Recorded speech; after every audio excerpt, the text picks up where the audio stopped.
Olá, pessoal, tudo bem? Boa tarde. Vamos falar um pouquinho sobre resinas acrílicas. As resinas são material plásticos, né? São materiais plásticos. Se a gente for ver no dicionário ou nos livros de materiais dentários, a definição aí são polímeros à base de metacrilato. Constituem um grupo de plásticos aí, que apresentam as propriedades essenciais e as características necessárias para uso na cavidade bucal. Então, as resinas acrílicas odontológicas obedecem esse sistema aí. São materiais plásticos que têm que obedecer alguns critérios para serem utilizadas na boca. Então, quais são esses requisitos, né, dessas resinas odontológicas? Primeira consideração que a gente deve fazer é a consideração biológica, né? Ela não pode ter cheiro, ela tem que ser, ela não pode ter gosto, ela tem que ser insípida. E não pode ter cheiro, tem que ser inodora. Então, sem cheiro e sem sabor seria o ideal, né? Ideal que ela não fosse tóxica também. Ideal que ela não fosse irritante aos tecidos, que tivesse insolubilidade, ou seja, não se solubilizasse em água ou qualquer outro produto e que fosse impermeável, não tivesse permeabilidade. Difícil encontrar uma resina que obedeça a todas essas características biológicas, né? Porque normalmente as resinas têm um certo cheiro, né? Às vezes até sabor, mas depois de bem polimerizada, quando a resina está bem polimerizada, quer dizer, terminou a reação química dela, a gente consegue que ela seja dessa forma aí. Não tenha cheiro, não tenha sabor, não seja tóxica, não seja irritante, não seja insolúvel e seja impermeável. Então, é importante que a resina tenha já numa situação pronta para o uso da boca. Por que eu digo isso? Porque a resina, se não tiver devidamente polimerizada, ela ainda tem um pouco de cheiro, tem sabor, etc. Mas então, as resinas conseguem esta consideração biológica, sim, quando bem polimerizada. Propriedades físicas como a adequada resistência à compressão, ou seja, ela não pode se fraturar quando comprimida, né? Tem que aguentar bastante a impacto. Abrasão também ela tem que aguentar, tem uma resistência à abrasão, ela não pode se desgastar com facilidade.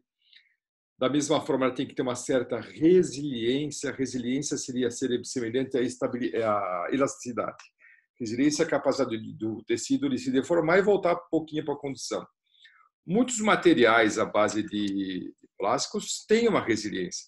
Se pegar uma caneta, por exemplo, a caneta também é um material plástico, né? Então ele tem a resiliência, a caneta tem. Se você entortar um pouco a caneta, olha, ela cede um pouquinho, ela entorta um pouquinho. Na hora que você tira a carga, ela volta a ficar retinha de novo. Isso aqui é a propriedade de elasticidade dos materiais, né? Resiliência é um termo muito usado na biologia, né? Na parte quando a gente mexe com tecido vivo, né? O braço, a pele da gente tem uma certa resiliência. Quando você aperta, ela cede, ela afunda. Quando você tira a carga, ela elasticamente ela volta para o seu lugar. Então a resiliência está relacionada a isso.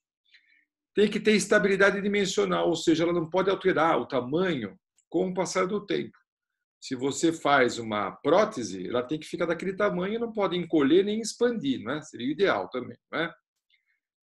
Seria muito bom se ela tivesse propriedade estética como translucidez, que nós vimos na aula já, quando nós falamos de cor, né? Da propriedade de translucidez, que seria a passagem de luz, né? A passagem de luz. Não é transparência, é um pouco menos que transparência. Mas a translucidez permitiria uma certa passagem de luz.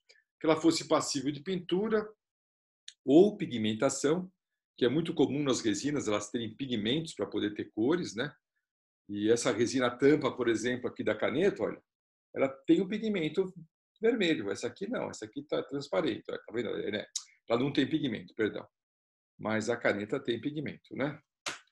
E fosse estável, tivesse uma estabilidade de cor, ou seja, que não alterasse a cor com o passar do tempo, né? Que a cor ficasse da mesma maneira que quando ela foi construída, porque alguns materiais eles têm um pouco de instabilidade de cor, inclusive as resinas, viu?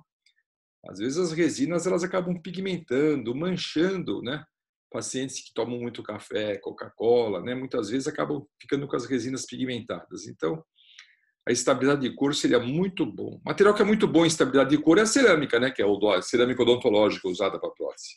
Mas a aula de hoje não é sobre cerâmica, a aula de hoje é sobre resina. Então seria muito bom se ela tivesse uma propriedade de estética e de estabilidade de cor, ou seja, que não mudasse a cor com o passar do tempo. Seria bom que ela tivesse algumas características de manipulação, como não produzir gases ou pó tóxicos, lógicos, né? É importante que a resina não tenha cheiro, não elimine substâncias na hora da sua polimerização, né? Elas deveriam ser mais ou menos fáceis de manipular. O profissional que está trabalhando com elas deveria ter uma certa facilidade. Na hora de inserir, modelar, manipular, deveria ser um material fácil para se manipular. E ter facilidade de polimento e reparo, que não fosse muito difícil de dar polimento. E se quebrar, é fácil de fazer um reparinho, né? Quebrou uma lasquinha, é fácil consertar, é fácil de reparo. Fácil de reparo. As resinas, de certa forma, obedecem essas considerações aí que nós fizemos, né?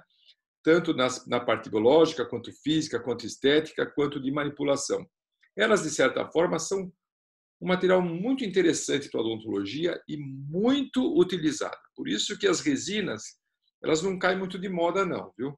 As resinas, elas melhoraram muito com o passar dos anos, ou dos tempos, e a tendência é cada vez mais da gente usar bastante resina, porque a resina é um material muito, assim, ele tem uma capacidade de resolver muitos probleminhas, fraturas, quebras, consertos, reparos, próteses, dentes. Você vai ver, só quando no passar da aula eu vou mostrar algumas coisas da resina para vocês. A composição básica da resina seria qual, né? Era basicamente composta por um pó e por um líquido. Basicamente é assim, né? Resina na odontologia é basicamente isso, é um pó e um líquido. E esse pó, ele vem no formato de esferas. O pozinho é bem fino, você não consegue enxergar as esferas. Mas se você olhar no microscópio, você vai ver que são esferas bem pequenininhas, né? Um monte de esfera bem pequenininha. Esse é o pó da resina, né? E esse pó recebe o nome na parte química de polimetacrilato de metila. Então é fácil da gente memorizar o pó, que é um polimetacrilato de metila, tá? E o líquido? O líquido é o metacrilato, não é pó. Ele é líquido mesmo, é o metacrilato de metila, né? Ou metilmetacrilato, tanto faz, né? Então, era composto por esses dois materiais. O pó, ele contém na sua composição esse iniciador, que é o peróxido de benzoíla, principalmente para as resinas acrílicas, que polimerizam por reação química, que é bastante utilizada, viu? Essa imagem aí é uma imagem de uma resina que a gente normalmente usa em laboratório, e a partir do momento que você mistura o pó com o líquido, esse peróxido de benzoíla que está aqui no pó, ele reage com o líquido aqui, ó, e inicia-se o processo de polimerização. É uma polimerização por adição, ou seja, não gera subproduto. Começa a reação química e ela vai até terminar. Isso para nós é bastante bom, porque nós temos um tempo de trabalho bom, né? E nós temos a condição de trabalhar com material que não demora muito, né? Você consegue fazer um reparo bom, às vezes um conserto, um reparo, uma peça protética, um provisório. Vou mostrar para vocês. Num tempo de trabalho relativamente bom, que o profissional consegue trabalhar, né? E com resultado bastante satisfatório. Então, qual a composição básica do pó? O pó, como eu falei, é o polímero, né? E ele tem esse polimetacrilato de metila. Também tem esse iniciador aí que nós falamos, que ele que inicia a reação química, que é o peróxido de benzoíla. Tem pigmento, aí que no caso está representado por óxido de titânio, mas são pigmentos de cor variada que a gente pode utilizar nas resinas. A resina a gente pode fazer a cor que a gente quiser, dependendo do que você quer. Existe uma quantidade, uma variedade de cor muito grande. Existem várias cores de resina para trabalhos em dentadura, por exemplo, que faz a gengiva artificial vermelha, vermelhinha, rosa, rosa pálido, rosa mais arroxeado. Tem muitas cores de gengiva, muitas cores. Gengivas pigmentadas, com cores mais escurecidas, sabe? Dá para fazer muita coisa com a resina. Imagina os dentes têm muita cor de dente também. Cada um de nós tem uma cor diferente de dente. A média é mais ou menos parecida, mas a variação é muito grande. A variação de cor de dente é muito grande, né? Dá para utilizar também, vir no pó também, essas fibras orgânicas coradas. São fibras que vêm dentro de alguns componentes de pó para simular veias e artérias que tem na nossa cavidade bucal bem fininhas, né? São vasos sanguíneos, vamos chamar de vasos sanguíneos. Então, são vasos sanguíneos bem fininhos, aqueles risquinhos vermelhinhos que a gente vê, às vezes, na bochecha, né? Se você olhar sua gengiva, às vezes, no espelho bem pertinho, você consegue ver alguns vasos sanguíneos lá, bem fininhos, passando ali. No assoalho bucal tem, né? Então, a resina ela traz também algumas delas, essas fibras coradas que imitam os vasos sanguíneos, tá? O líquido contém um monômero, o inibidor, que evita com que a resina reaja muito rapidamente. Então, a hidroquinona aí, ela funciona como para devagar, vamos reagir, mas vamos na boa, né? É o cara que inibe um pouco, para não deixar a coisa acontecer tão rápido, né? Aí o fabricante pode tentar acelerar um pouco, porque o inibidor não fica muito forte, ele põe um acelerador. Isso tudo é tempero do fabricante, né? Ele tem um plastificante que serve para a resina ficar de uma consistência trabalhável, de uma forma plástica, que a gente consiga pegar ela na mão sem grudar demais, ela fica boa para trabalhar. Ela é mole, é macia, você consegue trabalhar com ela. E tem um agente de ligação cruzada aí, que é o glicol etileno dimetacrilato, que também funciona na polimerização, durante a polimerização das resinas, né? As resinas, quando polimerizam, nós vamos ver daqui a pouquinho, elas formam cadeias de carbono muito grandes, muito grandes. Aliás, quem fazia isso também, e também faz parte dos polímeros, como a resina, né? São alguns materiais de moldagem que nós vimos, né?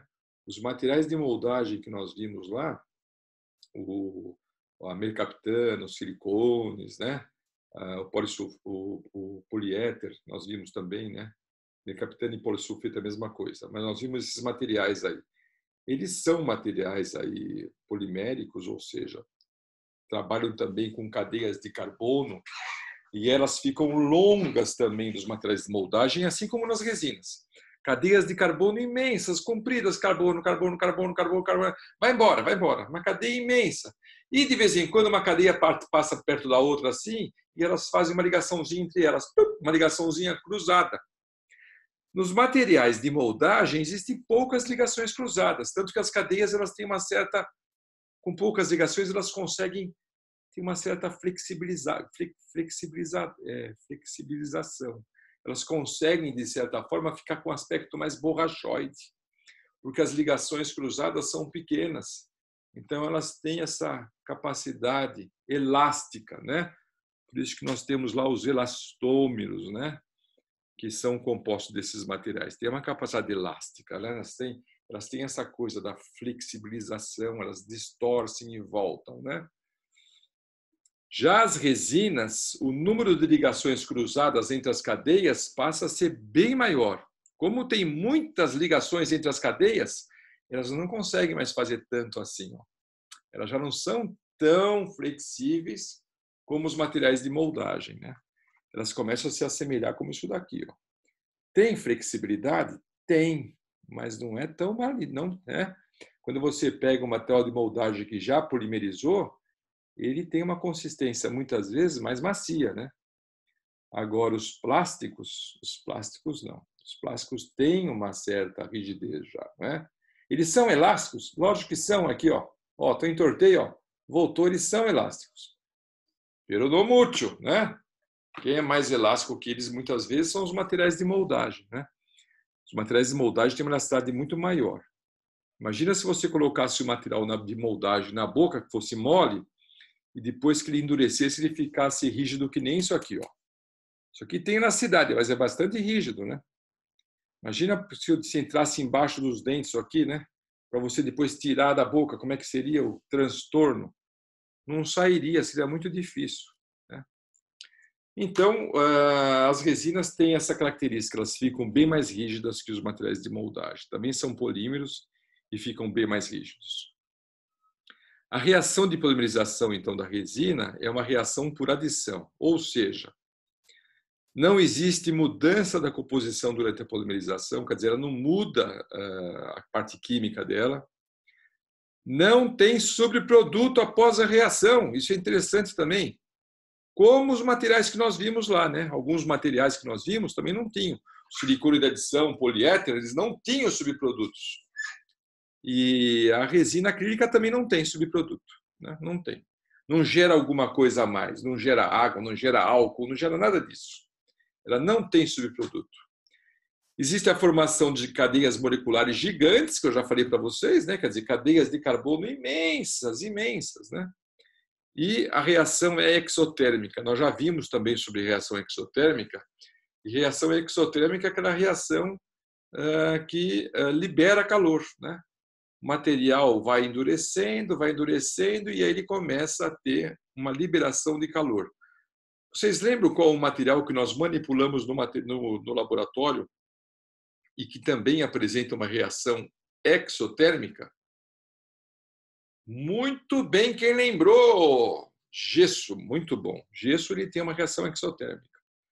Na hora que manipula o gesso, ele vai lá, ele passa pela presa inicial, né? Quando começa a chegar na presa final, ele tem aquela elevação da temperatura, né? Então ele tem essa reação exotérmica. A resina é mais rápida que o gesso. E mais, hein? Ela esquenta mais que o gesso. Ela demora menos para esquentar. A resina se manipula, na hora que ela começar a ficar dura, depois de alguns minutos, ela começa a ficar firme, rígida. Ela vai passar por umas fases que eu vou mostrar para vocês, mas ela começa a ficar mais firme, mais rígida. Quando ela começa a ficar dura de vez, ela apresenta uma reação térmica tão alta que às vezes você não consegue segurar ela na mão direito, porque ela queima mesmo. Se você ficar segurando ela assim na mão, ó, perigoso queimar a tua mão, perigoso queimar. Agora imagine esse negócio na boca, que complicação que é, né? Então a gente tem que tomar muito cuidado com a utilização de resina diretamente na boca. Quais são os estágios, então, da polimerização por adição, né? Quais são os estágios? São 3 fases distintas. Primeira coisa, quando acontece a primeira fase que chama a indução. Existe uma indução da reação de polimerização. Ela é induzida ou ela é ativada. Ela é ativada. Se você mistura os dois, alguém tem que começar. Tem um cara lá que vai falar assim, eu começo. Ele é o ativador, é o cara que inicia a reação de polimerização, é o ativador. É um dos super responsáveis pela polimerização. Se não existe um ativador, não começa a reação química, fica todo mundo quietinho lá dormindo. Se mistura um pouco líquido, é como se fosse misturar areia com a água. Mistura os dois e fica lá todo mundo igual, que ninguém acontece nada. Tem que ter um ativador, né? Esse ativador está no polímero, os materiais que nós vamos ver, né? Aí começou a polimerizar, começa a se propagar a reação. Começa a acontecer uma reação, vai, um carbono começa a juntar com o outro e sai um carbono, entra e começa aquela propagação. O rompimento de ligações e novas ligações, e a coisa vai crescendo, um carbono vai grudando no outro e vai, até que chega uma certa hora que um carbono gruda no outro, não tem mais com quem grudar, e ele fala, acho que agora acabou. E aí termina a reação. Então ela passa por essas 3 fases. Quando começa a reação, todo o processo depois de propagação, o crescimento das cadeias, até que chega uma hora que a cadeia vai e encontra alguém que está estável e fala, agora não dá para crescer mais, acabou. Então, nós vamos tentar entender um pouquinho disso daí, né? Então, essa indução, né, o começo da ativação, ela acontece principalmente com o início, com os radicais livres. Eles têm que estar presentes, eles têm que surgir os radicais livres para poder acontecer a reação. Então, nós temos lá, por exemplo, uma molécula está estável, ela está tranquila lá, ela está sossegada lá. De repente, vem o nosso iniciador aí, que é o peróxido de benzoíla. Tá vendo esses dois oxigênios aqui de mãozinha dada? Ó, os dois aqui, ó, eles estão compartilhando um elétron. Quando aparece assim, ó, a mãozinha dada, eles estão compartilhando um elétron. Ligação simples, ligação covalente simples. Quando aparece dois pauzinhos assim, eles estão compartilhando dois elétrons, eles estão com as duas mãozinhas dadas. As duas mãozinhas dadas. E aí, dupla ligação, que é chamada, né? Então, aqui nós temos uma ligação simples, estão de mãozinha dada. Os oxigênios estão bem. Cada um deles tem dois elétrons compartilhados. Esse aqui compartilha para lá e compartilha para cá. Ó. Esse daqui compartilha para lá e eles estão com a mãozinha dada. Aqui estão bonitão os dois. Só que chega o nosso amigo aí do polímero, o peróxido de benzoíla, e fala: vamos acabar com essa estabilidade aqui, meu. Cheguei aqui, ó, e vou romper essa ligação, vou quebrar isso daí. E os dois que estavam de mãozinha dada soltam as mãozinhas. Então, esse oxigênio fica com um elétron para compartilhar com alguém. Ele fica com a mãozinha livre, falando: quem vai me dar a mão? Fiquei livre agora, ninguém mais quer ficar comigo. E esse outro aqui é a mesma coisa, olha, ele fica com a mãozinha livre e fala: meu Deus, eu estava com a mãozinha dada com outro oxigênio, mas romperam a nossa relação, agora eu estou livre. E forma esse radical livre aqui, ó, com a presença de um elétron para ser compartilhado com outra estrutura qualquer. Então, nós formamos isso daqui, ó, uma molécula que se chama radical livre, né? Na verdade, era uma, dividiu, ficou dois radicais sem par, né? Ficou os dois sem par. Eles estavam tão estáveis, tão bonitinhos e vendo juntos, só que veio aqui o nosso peróxido de benzoíla e pau, rompeu, e os dois ficaram livres. Formou dois radicais sem par, ficaram livres. E aí eles vão procurar alguém para se juntar também, porque a tendência, como eles estão livres, né, eles querem estabilidade, e eles procuram alguém. Então, só para a gente entender, olha, essa quebra aqui pode ser feita por luz, por calor ou por outro componente químico, que no caso é o peróxido de benzoíla. Tá? Então, existem vários sistemas que rompem isso daqui. Dependendo do tipo de resina que você trabalha, que você vai manipular, etc., você tem que colocar luz para poder romper, é uma luz específica para poder romper isso aí. Você consegue romper através de luz, se for uma resina fotopolimerizável, que se chama. Você consegue romper isso daí, essa mãozinha dada, através de calor, se você utilizar uma resina que é termicamente ativada. Então, o calor ele vai lá e rompe isso daqui. Ou quimicamente ativada, se você trabalhar com uma resina que ela é polimerizada por reação química.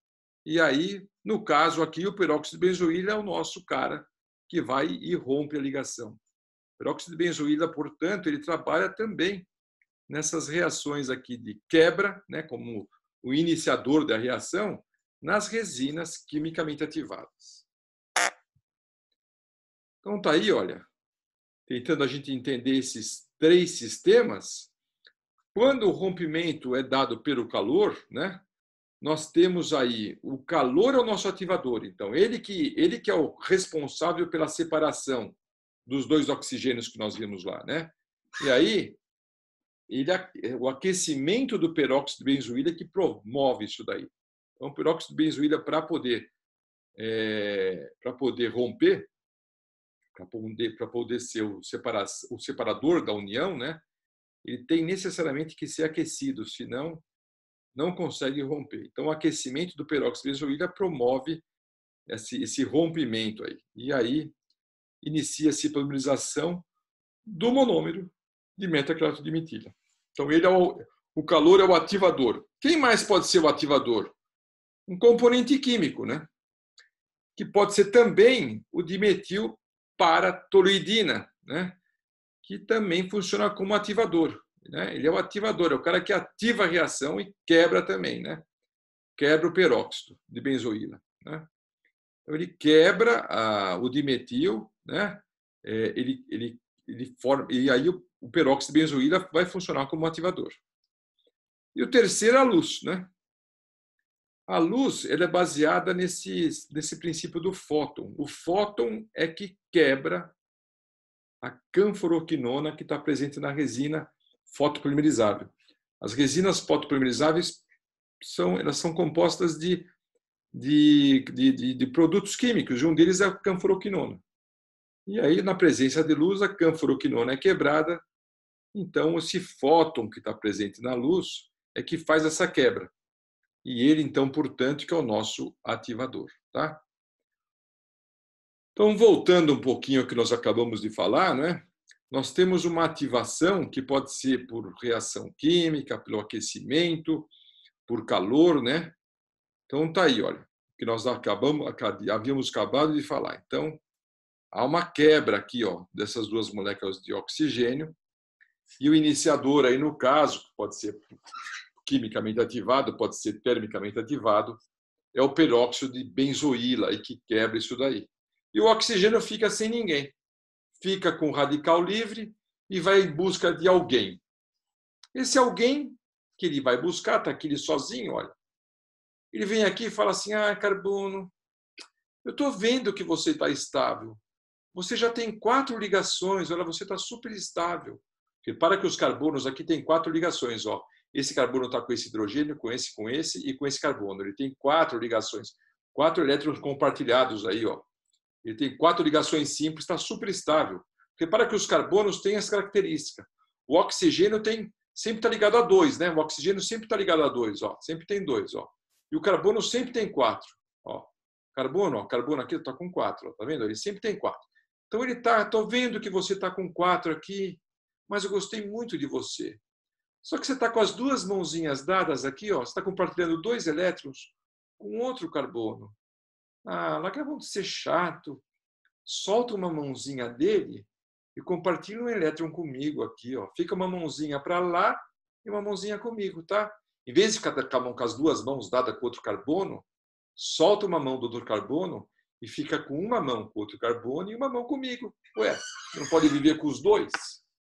E aí esse carbono cai na tentação e acaba rompendo a ligação com outro carbono. Ele estava com as duas mãozinhas dadas com outro carbono. Ele solta uma das mãozinhas com outro carbono e cede para o oxigênio aqui, ó, que já estava livre. O oxigênio já tinha sido traído. E agora esse carbono aqui cedeu a esse oxigênio, né? E aí eles se juntam, né? Eles se juntam. Então, veja, quando rompe isso daqui, olha, isso daqui rompe, uma delas vai ficar, olha. Então, rompeu, aí, ó, uma delas tem 2 elétrons aqui que antes faziam um risquinho aqui, ó. Esse elétron aqui pertence a esse carbono aqui, ó, que ele emprestava para este. E esse segundo elétron aqui, ó, pertencia a esse aqui, ó, e ficava com esse. Então, eles compartilhavam esses 2 elétrons aqui, os 2 carbonos. Como rompeu, este carbono fica com esse elétron e esse elétron vai casar com esse aqui, ó. Então, olha lá, esse carbono aqui, ó, soltou uma mãozinha do outro carbono, soltou, e agora vai formar uma mãozinha com esses 2 elétrons compartilhados, vai formar uma mãozinha com esse oxigênio, uma mãozinha que sobrou aqui, ó. Então aqui, ó, ele estava com 2 mãozinhas dadas aqui, ó. Soltou uma mão e criou uma mãozinha aqui. Deu para entender? Então esse carbono ficou com 4 de novo aqui, ó. 1, 2, 3, 4. 4 ligações. Ficou super estável. Só que aquele que ele compartilhava elétron, né? Que ele soltou a mãozinha, abriu um radical livre aqui agora, ó. Ele ficou com uma mãozinha livre. Esse carbono estava com as 2 mãozinhas aqui. Quando rompeu, ele ficou com uma mãozinha livre. Ele ficou solteirão aqui, ó. Ai, meu Deus, agora eu fiquei sozinho. Eu estava tão bem, mas aquele carbono me chifrou. Ele me abandonou. Eu preciso procurar alguém agora. E aí esse carbono que está com uma mãozinha livre, está com um radical livre, que é de onde nós vamos chamar, ele sai à procura de alguém. E lá vai ele procurar alguém, até que ele encontra um carbono já comprometido também, olha. Igualzinho ao anterior. Igualzinho ao que ele era, inclusive, ó. Olha como ele era, ó. Ele era igualzinho. Ele acha outro igualzinho como ele era, compartilhado aqui 2 vezes, ó, com ligação dupla, e fala, deixa eu jogar um chavequinho em cima de você aí, ó. É o mesmo chavequinho que ele já tomou. Você está com as 2 mãozinhas dadas aqui, ó. Que tal você soltar uma mãozinha do outro carbono e dar uma mãozinha para mim? Aí você fica com outro carbono ainda e fica comigo também. Esse carbono aqui cai na tentação e rompe a ligação e junta com aquele lá. Esse carbono aqui que estava estável passa a ficar com radical livre de novo. E ele fica aí, ó, com um elétron para ser compartilhado. Formou um radical livre aqui agora, ó. E ele vai atrás de alguém para se encontrar. E ele acha uma molécula exatamente igual, olha, de novo. Ele fala, viu? Você está tão estável aí, mas essa vida não está muito chata? Que tal você soltar uma mãozinha desse carbono e dar sua mãozinha para mim? Então, repara que agora eles vão fazer um casamento aqui, ó, e essa molécula vai crescendo. Por isso que os polímeros chamam polímeros, né? Porque isso aqui que vocês estão vendo, olha, é um mero, chamado mero. Essa estrutura toda aí, ó. Então, você tem essa estrutura que é o mero, que se junta a outra. Depois se junta outro mero. E vão juntando os vários meros, que são vários carbonos. E forma o polimero, certo? Polimero. Polimero. Muitos meros. Polimero. Polímero, certo? Então, eles vão se juntando. Até que chega uma certa hora, que vai crescendo cadeia de carbono, vai chegar uma certa hora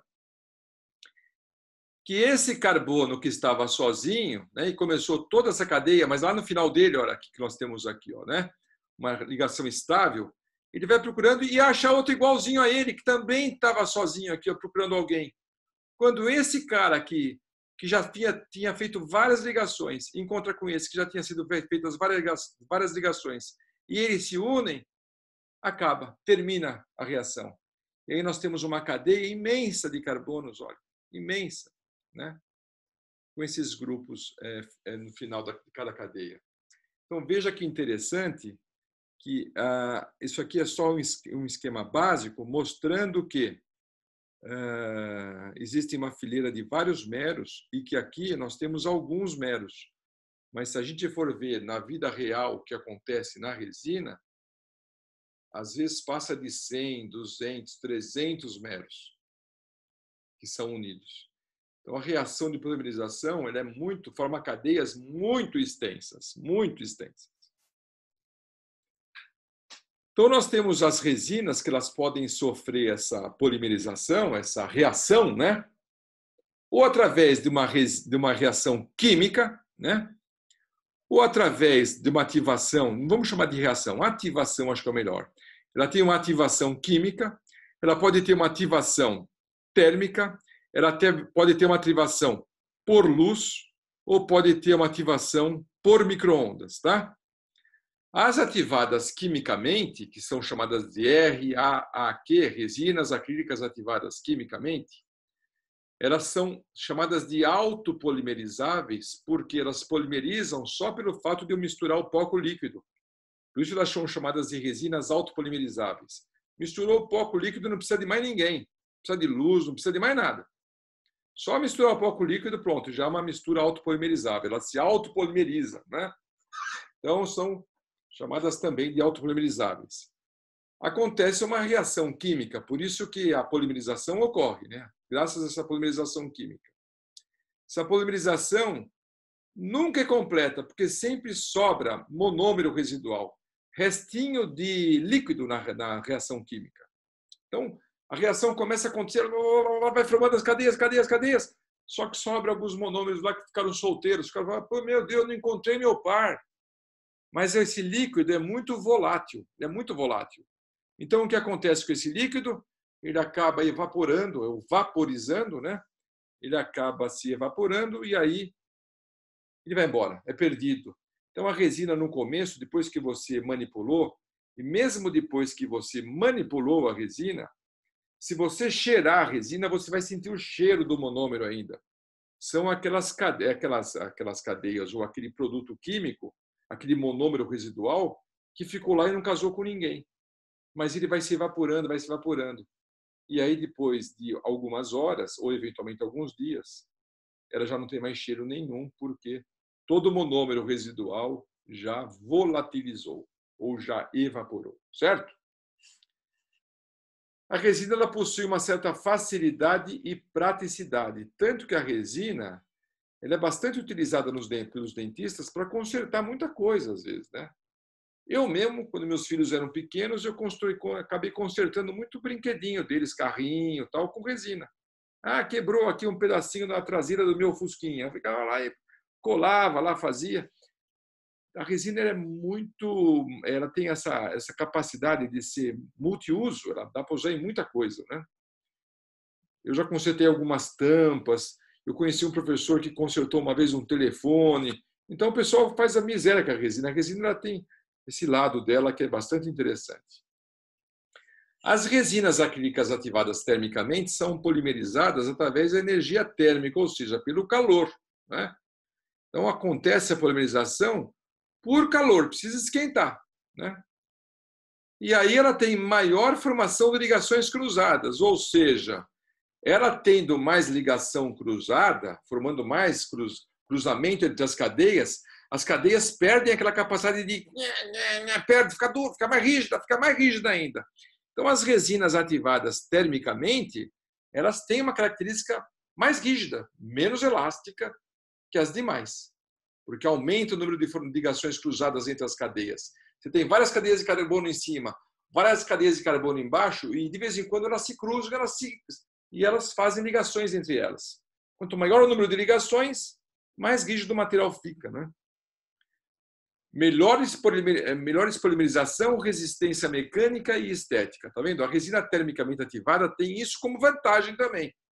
A polimerização é melhor, por ser quente, praticamente não sobra monômero residual, né?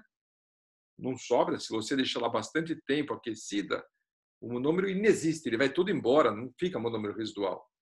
A resistência dela é bastante grande, até por conta dessa monte de ligação cruzada que ela acaba apresentando, e a estética dela passa a ser bastante legal, porque a gente consegue translucidez muito boa, né? Consegue polimento muito bom, então a estética acaba sendo bastante interessante. As fotoativadas, né?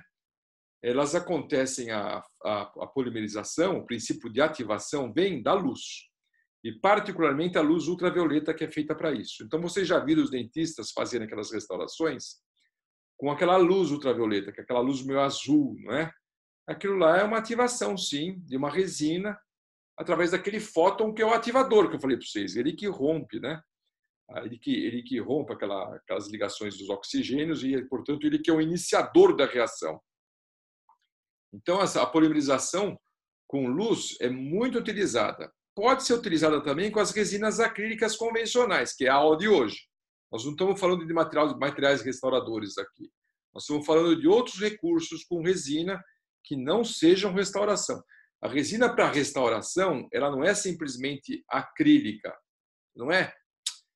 Ela pode até ter componente acrílico também, tal, mas aquela resina ela é composta, não é resina acrílica, é resina composta, porque ela tem bastante partícula inorgânica dentro dela. Porque aquela resina vai para a boca diretamente, vai nos dentes, ela precisa ter característica mecânica diferente dessa daqui que nós estamos estudando. Essa resina acrílica é utilizada para outros fins, para fazer base de dentadura, para fazer moldeira, para fazer um monte de coisa que eu vou mostrar já para vocês, tá? Já eu mostro, mas não é a mesma resina que vai na boca para fazer restauração. Se você vai fazer uma dentadura para sua avó, por exemplo, sua bisavó, ou para quem quer que seja, né? Você vai usar na base da dentadura aquela resina rosa, ela é acrílica, ela é acrílica. Na restauração, a resina é totalmente diferente. Ela foi feita para aguentar outro tipo de carga, é uma outra coisa. Não confunda a resina acrílica com resina composta. A aula de hoje é de resina acrílica.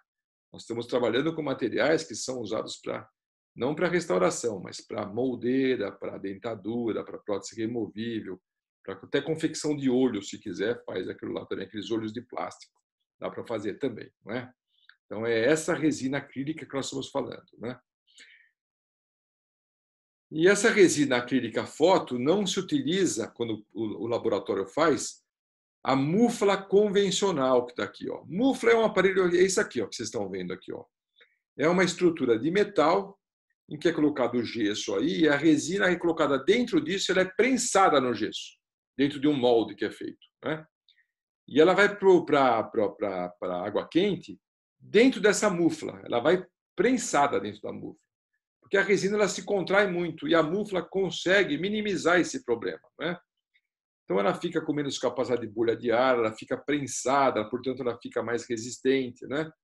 Ela contrai menos. Então as resinas que são feitas em laboratório, normalmente elas vão em mufla, que parece uma caixinha de metal, olha, e é feito aí uma estrutura de gesso aqui dentro e ela vai dentro daquele molde de gesso que foi feito, ele é prensado lá dentro. Portanto, as resinas fotoativadas não podem ser feitas nessas muflas de metal, porque senão a luz não chegaria nelas, né, com metal aí. Ela precisa de luz para polimerizar. Essas de metal são usadas aqui, ó, nas ativadas quimicamente, pode ser usada, e mesmo termicamente também pode ser usada, tá? Aliás, nas termicamente são as mais clássicas para acrilização. Elas utilizam muflas convencionais, essas térmicas aqui. Isso aqui vai para água quente. Agora, nas fotos ativadas, já não. E micro-ondas? Pode colocar mufla de metal dentro do micro-ondas? Quem cozinha sabe que não pode colocar panela, copo de metal dentro do micro-ondas. Não pode, sai faísca, pega até fogo. Não dá para usar essa mufla de metal em micro-ondas. Tem que fazer uma mufla de plástico específica para esse fim, para quem trabalha com resina acrílica ativada por micro-ondas. Tem laboratório que trabalha com a resina ativada por micro-ondas, tá? E aí são resinas específicas para isso, não é qualquer resina. Você precisa comprar. Quem for trabalhar com resina acrílica ativada por micro-ondas, precisa lá dentro e falar assim: eu quero uma resina acrílica ativada por micro-ondas. Quem for trabalhar com resina acrílica fotoativada e for comprar no laboratório, na Dental, tem que falar: olha, para o meu laboratório eu vou trabalhar com resina acrílica fotoativada, eu preciso de fotoativada. Quem for trabalhar com térmica tem que pedir: olha, eu quero comprar uma resina acrílica termicamente ativada. E quem for trabalhar com quimicamente ativada é igual, tem que pedir a quimicamente ativada. Então, não é chegar na Dental e falar assim: viu, vê a resina acrílica para mim, por favor. O cara vai perguntar para você: mas você quer foto, quer química, quer térmica ou quer ativada por micro-ondas? Qual das quatro você quer? Você vai ser obrigado a falar qual que você quer, né? Muito bem. Então está aqui, olha, um exemplo de uma resina acrílica ativada quimicamente. É um pó e um líquido, né? Tem várias marcas, viu, turma? Tem várias. Essa aqui é uma marca, essa aqui é outra. Tem várias marcas, tá? Aquela primeira da caixa verde que nós vimos também é. Tem várias marcas, tá? Que é da Jet. Tem várias, tá?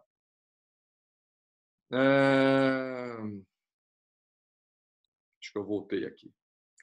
A resina acrílica ativada quimicamente, que é essa que nós acabamos de ver agora, essa daqui, ó, essa aqui mistura o pó com o líquido e pronto, né? Ela tem vantagem, ela tem menor contração de polimerização, né?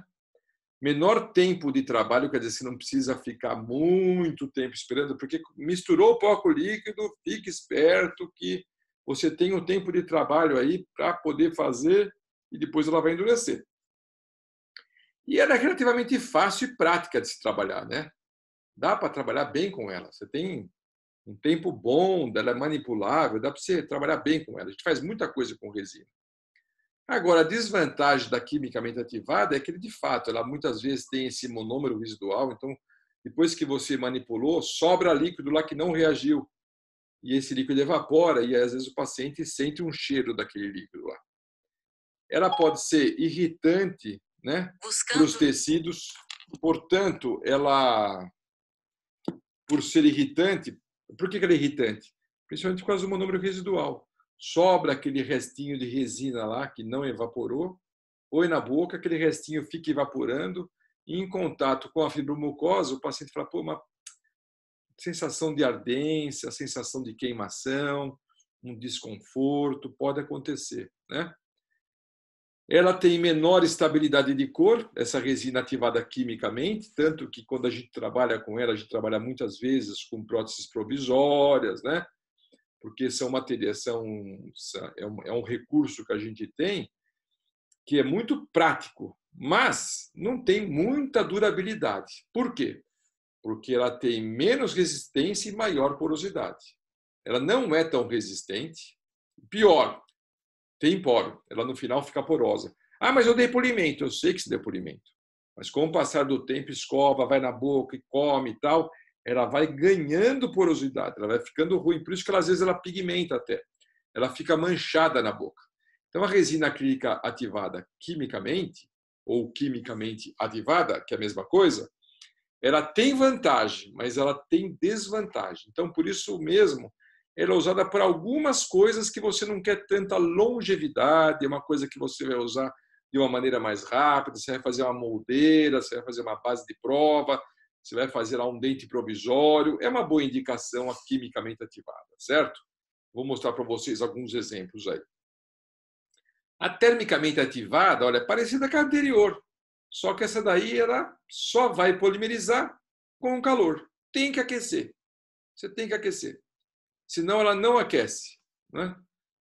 Então ela tem vantagem, ela já não tem tanto poro mais, ela já tem uma quantidade mínima de poro, porque ela é prensada, essa resina ela vai na prensa. Então ela, não tendo poro, ela é mais estável de cor, a cor dela dura bem mais, ela não mancha. A outra tinha muito poro, pigmentava, essa não. Essa aí ela é prensada, vai no calor, ela tem uma polimerização muito melhor. Por ser melhor a polimerização dela, ela absorve menos água, ou seja, ela infiltra menos água dentro dela, o que é muito bom. Isso ajuda, inclusive, ela a pigmentar menos, né? Porque onde entra água, entra café, não é verdade? Então, ela pigmenta menos. Ela tem maior resistência por causa dessa prensagem, da menor quantidade de porosidade interna. Então, ela tem maior resistência e quase não sobra monômero residual, ou monômero residual zero nesse caso. Sendo zero, ela é menos irritante aos tecidos, o que é muito bom. Então, não dá para se comparar uma resina quimicamente ativada com uma termicamente ativada. A termicamente ativada é bem melhor. Qual que é a desvantagem dela? Ela apresenta uma maior contração de polimerização, por isso que a gente normalmente prensa. A prensa ela minimiza esse problema quando ela é prensada. A gente prensa a resina justamente para minimizar isso, porque ela contrai bastante, né? Ela tem maior tempo e maior trabalho, né? Então você por que maior tempo? Porque dá mais trabalho, você precisa esquentar, você demanda mais tempo para ficar aquecendo. Não pode esquentar a água e deixar lá meia horinha e pronto, acabou. Não é isso. São várias horas de polimerização. Então ela demanda mais tempo e mais trabalho, né?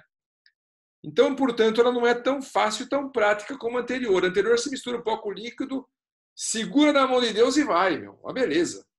Essa aqui não, essa aqui ela tem todas as vantagens que nós falamos, mas em termos de praticidade ou facilidade, já não é mais a mesma coisa, né? Ela fica melhor, mas dá mais trabalho, ela é menos prática que a outra, né? Quanto aquece essa resina aí, ó? Ela tem que passar por um banho a 74 graus por 8 horas. Esse é um ciclo que existe, tá? Uma das maneiras de polimerizar a resina. Outra maneira seria, puta, eu não aguento 8 horas, é muito tempo. Então, existe uma outra maneira que seria banho de água a 70 graus, 74 por 2 horas, não por 8, por 2 horas, e depois vai para 100 graus em ebulição, água por mais 1 hora em ebulição. Portanto, são 3 horas aí na água quente. 2 a 74 graus e 100 e 1 hora a 100 graus em ebulição. Existem alguns aparelhos que os laboratórios compram que eles fazem isso sem o técnico precisar ficar pondo o termômetro e precisar ficar medindo o tempo. São polimerizadoras, né? Por calor. Você tem uma máquina, que é uma polimerizadora, você enche ela de água, regula lá o tempo e a temperatura que você quer, ela já vem com alguns ciclos programados, você liga e deixa lá, entendeu? E ela fica, por exemplo, ela foi programada nesse sistema aqui, por exemplo. Então ela fica a 74 graus por 2 horas ali, lá dentro da água. Depois de 2 horas ela aquece sozinha, vai para 100 graus, fica 1 hora e desliga e vai esfriando sozinha. Então é uma maneira da resina ser polimerizada através de uma polimerizadora, tá? Muitos laboratórios não fazem isso e não têm a polimerizadora. Eles acabam colocando aí num tipo de uma panela de pressão e deixa durante 1 hora fervendo, mas não é o certo. O certo é isso daí. Para efeito de prova, tem que usar um dos dois ciclos. Ou 74 graus por 8 horas, ou 2 horas a 74 graus, depois mais uma em água fervente ou a 100 graus Celsius. Tá? Esse é o certo, é o que recomenda a literatura. E o coeficiente de expansão térmico dos materiais e da resina, como é que é? Para vocês verem que essa resina não pode ser utilizada na boca. O dente, na média, né, depende se é esmalte ou dentina, depende. Mas o dente, na média, ele tem um coeficiente de expansão térmico linear de 11,4. 11,4, né? O valor dele. Quer dizer, ele expande e contrai 11,4 aí, mais ou menos, né? Nesse valor aqui, ó, que foi estabelecido por graus Celsius. Se aquece tanto, né? Se acresce 1 grau, ele vai ter essa expansão, essa contração. A resina composta que é feita para restauração, olha, é maior que o dente, ó, de 30 a 53. Ela não é igual ao dente ainda, a estrutura dental. É maior. O ideal é que os materiais restauradores... Opa, deixa eu voltar aqui. O ideal é que os materiais restauradores tivessem próximos a isso aqui, ó. O dente, quando toma gelado, ele contrai e o material contrai junto. O dente, quando o paciente toma sopa quente, o dente expande e o material expande junto. Isso seria o ideal, né? Que ele expandisse mais ou menos a mesma coisa e contraísse mais ou menos a mesma coisa que o dente.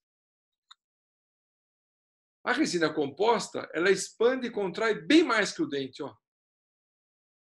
O amálgama chega mais perto. Olha que interessante. Olha, o amálgama que ninguém gosta, aquela restauração prateadinha que o pessoal acha feia, ele já tem uma expansão mais próxima um pouco, né? De todos aqui, parece que é o melhor em termos de coeficiente de expansão térmico linear.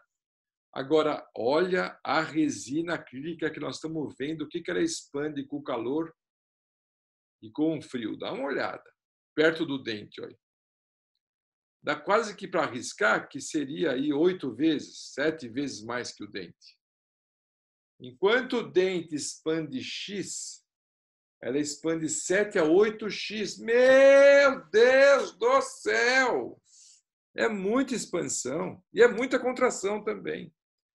Portanto, se você faz uma restauração em resina, o dente expande um pouquinho, ela vai querer expandir um monte, ela vai crescer. Se o dente contrai um pouquinho, ela contrai um monte, vai formar um gap, vai formar um vão entre a restauração e o dente.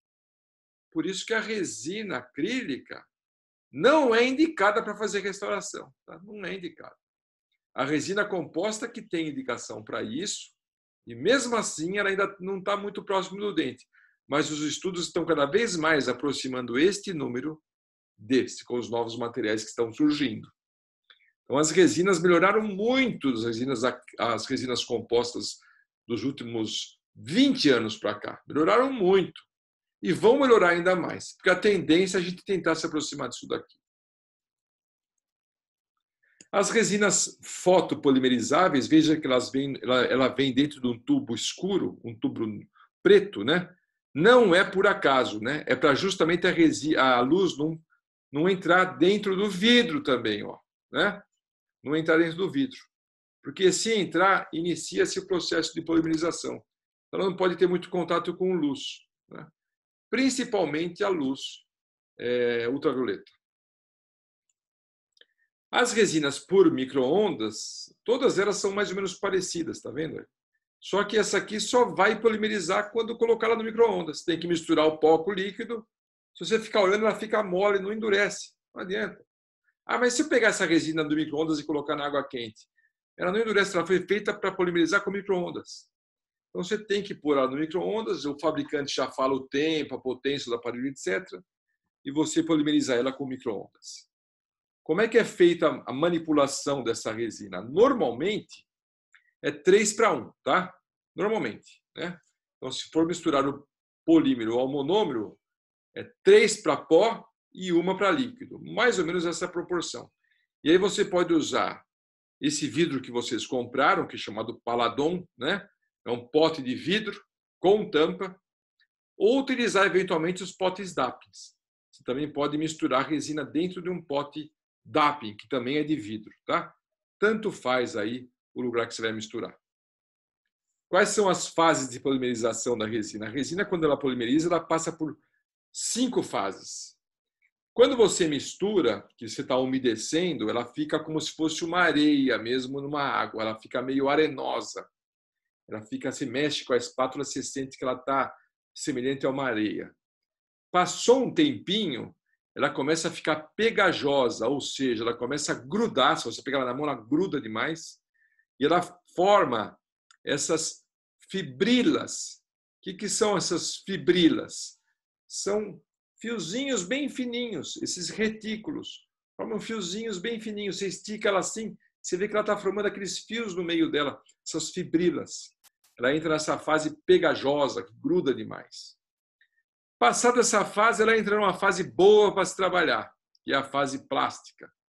Essa massa que se forma plástica, né, começa a se unir, os cristais lá dentro, as pérolas lá dentro começam a se unir, e você consegue pegar a resina e manipular como se fosse massinha de criança. Então, nessa hora é gostoso trabalhar com a resina e você consegue, nessa hora, manipular bem ela, sem ela grudar demais, sem ela ficar muito mole, também escorrer, ela não escorre, e ela também não fica borrachoide, que é a próxima fase. Essa fase já é ruim de trabalhar com ela, porque ela já tem memória elástica. Por que borrachoide? Porque ela começa a parecer uma borracha. Se aperta, ela volta. Se aperta, ela volta. Já não dá mais para manipular tão bem.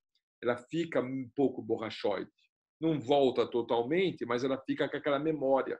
Se aperta, ela afunda e volta um pouco. Aperta, ela volta um pouco. Ela fica ruim para trabalhar. A partir dessa fase borrachoide já não é mais uma fase boa. E, finalmente, a fase rígida, que aí endureceu, polimerizou, não dá para fazer mais nada. Ela já está com resistência mecânica. Ela não é mais flexível, ela está rígida. E aí você não consegue mais trabalhar com ela. Já foi, a época de trabalho já tinha que ter sido lá na plástica, e não agora. Então, essa fase é quando a tua prótese já está pronta. É a fase rígida, perdão. É a fase rígida, que ela não tem mais essa plasticidade. Ela está totalmente rígida.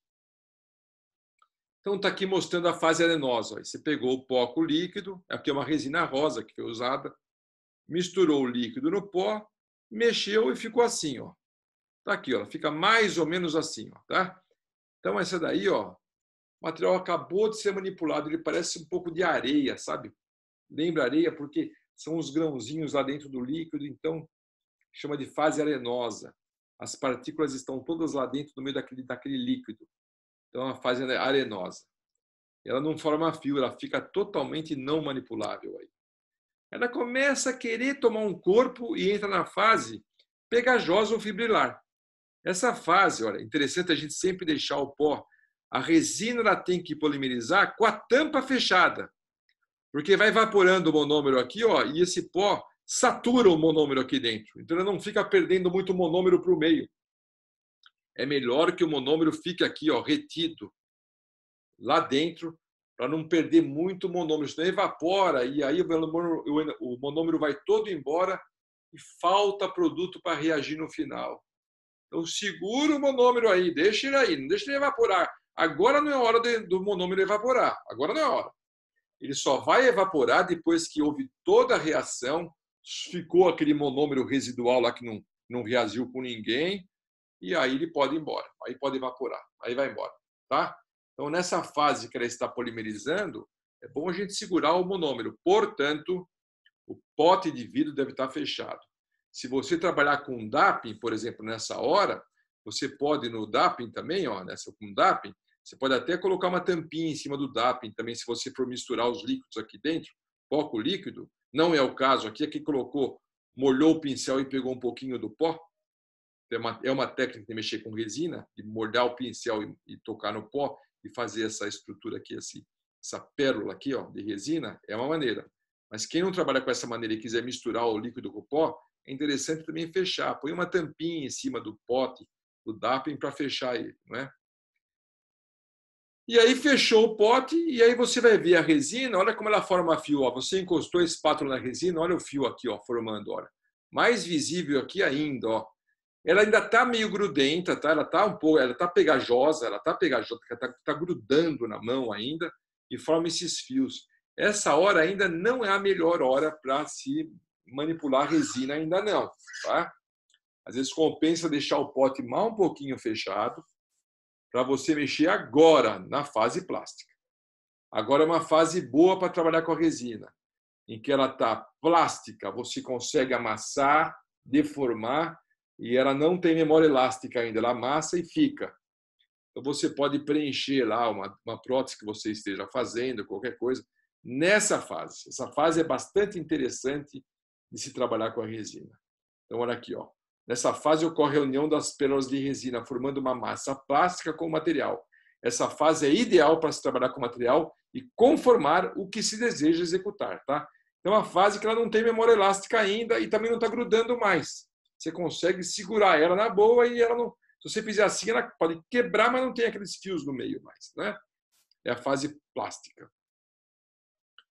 Depois vem a fase borrachoide, que é uma fase que a resina, aquele já conformou a resina em cima de um rebordo desdentado, a resina já foi espalhada aqui em cima, olha. Então ele fez a conformação que ele queria, ele pegou aquela bola de resina, pôs em cima do modelo e espalhou ela. Foi espalhando assim que nem massa de pizza. Manja pizzaiolo fazendo a pizza? Quando ele faz aquela bola da massa da pizza, depois põe na assadeira e espalha a massa, sabe? É exatamente a mesma ideia aqui. Colocou aquela bola em cima e espalhou a massa. Olha. Espalhou a massa aqui em cima do rebordo e aí ela logo já entra na fase borrachoide, que é uma fase que você começa a espalhar, ela começa a querer voltar. Você põe, ela começa a querer voltar. Aí já está passando da hora, já devia ter posto, meu amigo. Pode demorar muito. Faz a bolinha, põe lá e rapidão você espalha, né? E faz o que você quer fazer, faz o formato que você quer, né? Passou um tempo, ela começa a já querer voltar. A massa começa, você espalha, ela começa a querer voltar. Espalha, ela começa a querer voltar. E aí você pode fazer recorte com tesoura, com lecron, porque ela está mole ainda. Ela está mole, não está rígida. Tá? Ela não está rígida ainda. Ela está mole. A figura tenta mostrar aqui, ó, mais ou menos do jeito que ela está. Ela tem uma certa memória elástica. Você puxa, ela tem uma tendência de voltar. Ela tem essa memória elástica. E, finalmente, a fase rígida, que na hora que ela está pronta. Nós colocamos em cima essa moldeira aqui, ó, fizemos essa moldeira com resina. Então, nós espalhamos sobre o modelo, ainda na fase plástica, passou pela fase borrachoide, que nós cortamos os excessos, e agora na fase rígida, né? Ela já não se deforma mais, ela está rígida. É hora que você pode usar pedra, ponta diamantada para dar acabamento nela. E você pode dar polimento, acabamento, desgastar, né? Pode fazer cabo aí depois, o cabinho, se você quiser, pode fazer na fase plástica também, né? Então, é a hora que você faz a parte de acabamento, vamos chamar de acabamento final, né? Se bem que acabamento é final, mas tudo bem. Quem quiser acrescentar resina um pouco aí em cima, por exemplo, vamos supor que eu falo assim, eu fiz a prótese aqui, essa base, eu gostei da base, mas aqui eu achei que ficou um pouco fina, eu queria engrossar um pouquinho aqui, ó. Será que eu posso engrossar ou tenho que fazer outra? Dá para engrossar. Você pega mais resina, manipula, põe. Quando ela chegar na fase plástica de novo, você acrescenta aqui em cima. E a resina nova gruda na veia. Isso que é o bom. A resina é muito boa por causa disso. Ela tem essa característica. Por isso que é joia trabalhar com resina. Ela tem uma adesividade da resina anterior que parece que as duas formam um corpo único de novo. Você não consegue mais separar. Não consegue. Olha a força, não consegue, não separa mais. Gruda de uma tal forma que não separa mais. Se você não passar vaselina, nada aqui em cima, e colocar outra resina, meu Deus do céu, mas fica um corpo único isso daí. Não consegue separar. Então a resina tem essa vantagem. Por isso que muitos fazem um cabo depois até. Faz primeiro essa base, que vocês estão vendo aqui, ó, essa base, né? Essa moldeira. E depois manipula mais um pouquinho de resina e faz o cabo. E o cabo gruda aqui, ó. Que não há quem tire esse cabo daí, nem motor. Pode tentar cortar aí, vai fazer força, corta, mas não separa a resina velha da nova. Não separa. Tá? Você sobe em cima da moldeira, quebra a moldeira, mas não separa. Parece que foi feita na mesma hora. E aí, para finalizar nosso papo, só para mostrar algumas indicações para vocês, né? A resina ela pode ser usada na ortodontia, na prótese, na oclusão, na dentística e outras coisas, tá? Então, mostrando aí, por exemplo, na prótese, olha, foi feito um pino nesse dente aqui, ó, de plástico, tá vendo? Isso aqui é uma resina acrílica, que já estava polimerizada, foi feito um pininho com resina acrílica. Aí nós colocamos resina mole aqui dentro, aquela resina Duralei, que ela é vermelha, com esse pininho que já estava pronto, e transformamos isso nisso daqui, ó. Mandamos para o laboratório, isso aqui é um pino que vai na boca do paciente, mandamos isso para o laboratório, isso aqui vai em resina acrílica. A parte interna disso é essa daqui, ó, essa resina que vocês estão vendo aqui, ó. E a parte externa dela é a resina vermelha. Então aqui dá para ver até um pedacinho daquela resina mais amareladinha aqui, ó, ela aqui, ó. Então aqui nós temos um pininho feito de 2 tipos de resina, né? Uma resina com corante vermelho e outra sem. E aí elas grudaram tão bem uma na outra que não separa, não adianta, a resina gruda uma na outra muito bem. Foi feito um pininho para esse dente. Manda para o laboratório e pede para o técnico lá do laboratório, olha, por favor, esse pininho que estou te mandando em plástico ou em resina, transforma ele para mim em metal, e o laboratório então vai passar por um processo de fundição que nós já vimos, e aí ele te devolve assim, ó, exatamente o que você mandou para ele, só que em metal. E esse metal vai para a boca, tá? Tá lá, ó. O metalzinho vai para a boca, você cimenta isso aí na boca, tá?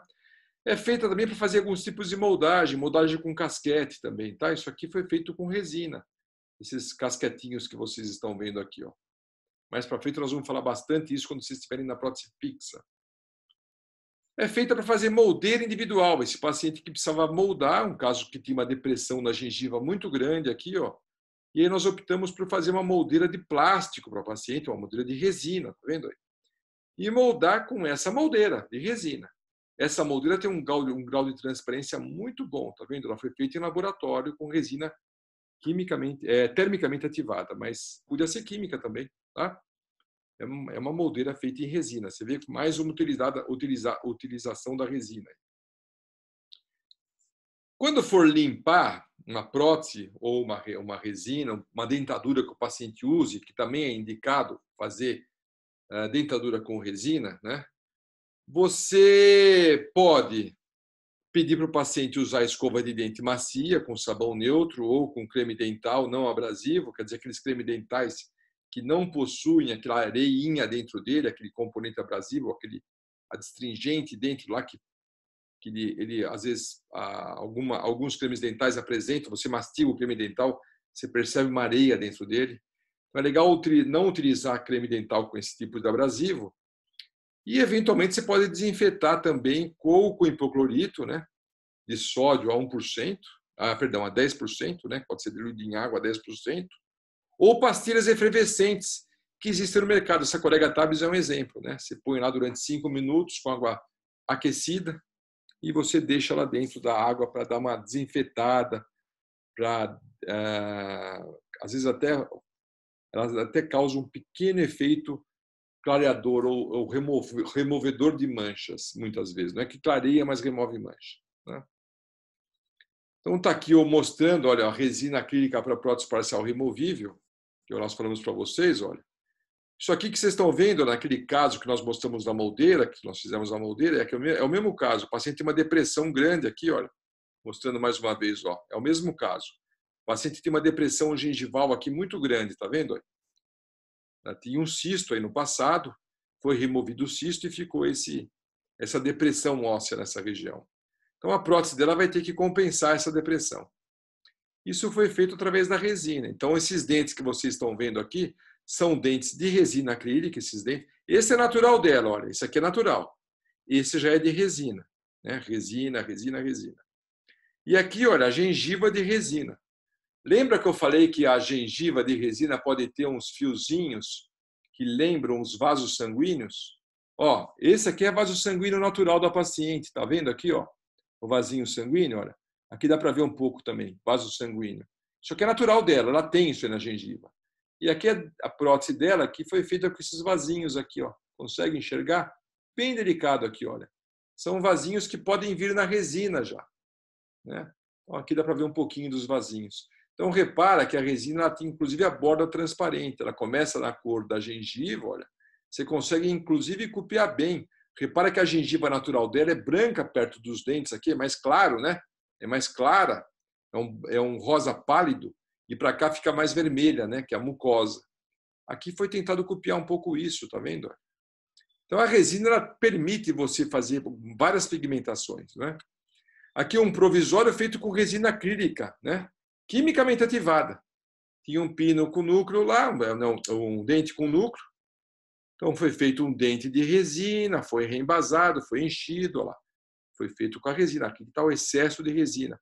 Esse excesso é removido, é dado um polimento nesse dente provisório, e depois ele é cimentado aqui, está o cimento aparecendo. Quando a gente remove o excesso de cimento, olha, esse é um dente de resina, tá vendo? Só que ele é resina acrílica, esse cara vai durar um tempo aí, não é para ficar a vida inteira. Vai ficar quanto tempo? Até ficar pronto definitivo, a coroa em cerâmica, por exemplo. Então, ele foi feito para usar como um sistema provisório, temporário, né? Os dentes de estoque também são feitos em resina, são umas resinas um pouco diferentes, mas são resinas também. Tem vários tipos de dente de estoque no mercado, vejam só a quantidade que nós temos aí. Uma variação muito grande de dentes aí, de cor, tamanho, formato, anatomia. Então, o nosso mercado em termos de resina é muito extenso, né? Placas para bruxismo ou placas mio-relaxantes, como quer que seja, né? Para pacientes que têm problemas ou distúrbios temporomandibulares, né? Pacientes muito tensos, pacientes que têm o hábito de ranger ou de apertar os dentes. Muitas vezes é interessante utilizar uma placa de mordida feita de resina, resina transparente, olha aí. Ó. Resina, placa de resina, tá? Também é um exemplo de resina de utilização na odontologia. Aparelhos ortodônticos, aí você pode fazer a resina azul, vermelha, do jeito que você quiser. Isso é para aparelhos ortodônticos, né? Então, o pessoal que faz ortodontia, trabalha com criança, faz muito esses aparelhinhos aqui. E hoje em dia o pessoal põe, às vezes, o símbolo do clube aqui de futebol que a criança gosta, coisa parecida, né?